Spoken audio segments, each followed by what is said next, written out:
Today we learn how to predict fuel efficiency in miles per gallon from weight in tons using a straight line called a linear regression line. As you might have guessed, the heavier the car, the thirstier it gets, like most of my middle-aged friends at an all-you-can-drink bar. We collect data on weight and mileage for 10 cars. Here you see the scatter plot for this data set. If points line up roughly along a slanted cloud, a straight line is a good fit. If they look like a potato, try something else.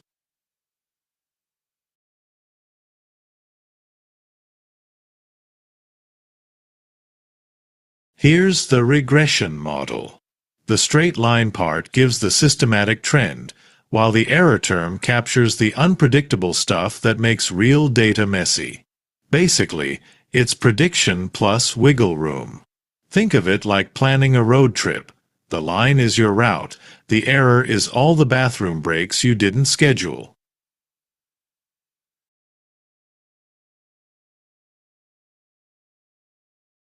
We find the line that minimizes the sum of squared residuals.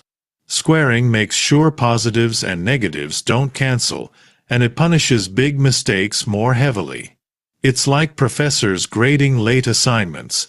The longer it's late, the more painful the penalty.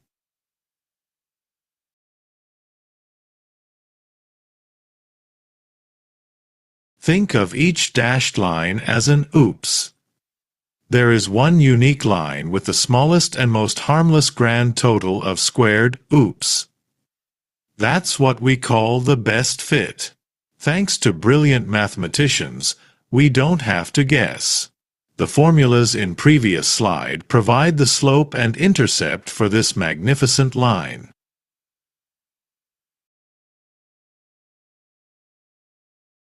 Our calculations tell us a simple story. Each additional ton of weight is associated with about a 12.6 miles per gallon decrease in fuel efficiency. While this makes intuitive sense, the regression line provides a precise quantitative confirmation. It's no longer just common sense, it's evidence backed by data.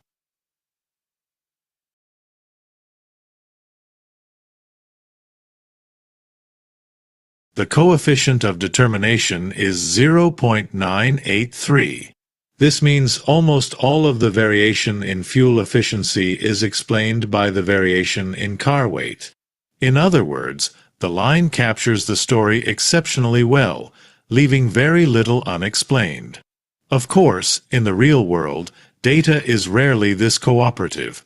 Usually it behaves more like the weather in May.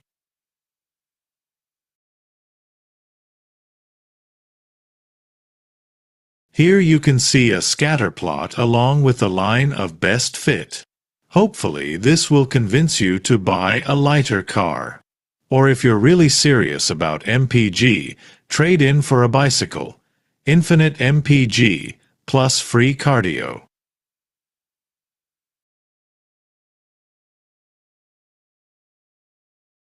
Interpolation is safe. Extrapolation is fortune-telling. And unless you have psychic powers, you probably shouldn't do it.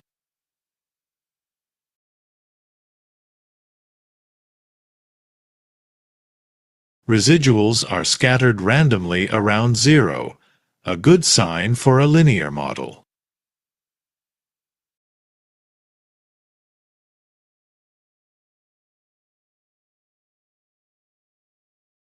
The term regression was first used by Francis Galton in the 1800s.